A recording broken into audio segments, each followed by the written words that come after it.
আমাদের সমাজের বেকার ছেলেটাও একটু ভালোভাবে বাঁচতে চায়, কিন্তু আমরা কি তাদেরকে ভালোভাবে বাঁচতে দিচ্ছি? আমরা প্রতিনিয়ত তাদেরকে বেকার বেকার বলে একটু শরম দিচ্ছি এবং তাদেরকে ছোট করে দেখতেছি, হেয় করে দেখতেছি। কিন্তু কেন? এই বেকারত্ব কি তার জীবনটা ছিল? সেও তো একজন ভালো স্টুডেন্ট ছিল, কিন্তু আজকে সে কেন বেকার? আমরা কি চিন্তা করতে পেরেছি? বেকারত্ব নামক শব্দটা থেকে সে কেন বের হতে পারছে না? সে তো একজন ভালো স্টুডেন্ট ছিল, ভালো মেধা ছিল তার, কিন্তু আজকে আমাদের সমাজের এমন বেহাল অবস্থা যে চাকরির বাজার মন্দা, যার জন্য সেই বেকার ছেলেটা চাকরি পাচ্ছে না।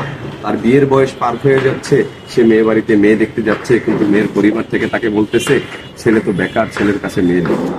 আসলে এই বেকারত্ব জীবনটা খুবই কষ্টের, খুব বিষাক্ত একটা জীবন বেকারত্ব। কিন্তু ভাই, এই বেকার কে?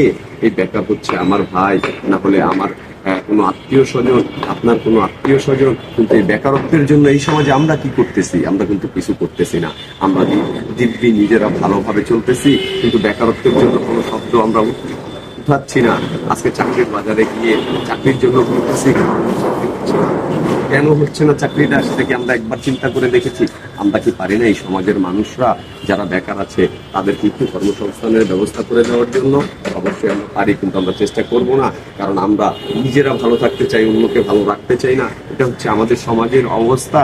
এই এই যদি হয় সমাজের অবস্থা, তাহলে কেন আজকে এই যে সমাজে আজকে মাদকাসক্ত ছেলেগুলা, এরা কারা? এরা তো আমার আপনার ভাই বোন। এরা কেন মাদকাসক্ত হলো আজকে? বেকারত্বর কারণে। কারণ বেকার মস্তিষ্ক শয়তানের বন্ধু। এরা বেকার থাকাকালীন অবস্থায় নেশাতে মাদককে আসক্ত হয়ে পড়তেছে, মাদকের প্রতি ধাবিত হয়ে পড়তেছে। কিন্তু কেন ভাই? তারা তো চাচ্ছে শুধু ফিরে আসার জন্য, কিন্তু আমরা কি সেটা রাস্তাটা তৈরি করে দিচ্ছি?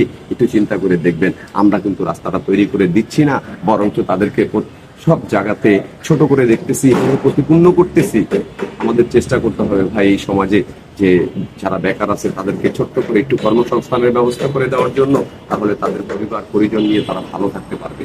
কারণ তারা নিজেরাও লজ্জিত, তারা চাচ্ছে না এই বেকারত্ব জীবনে থাকার জন্য, কিন্তু আমি আর আপনি তাদেরকে রাখতেছি এই বেকারত্ব জীবনে।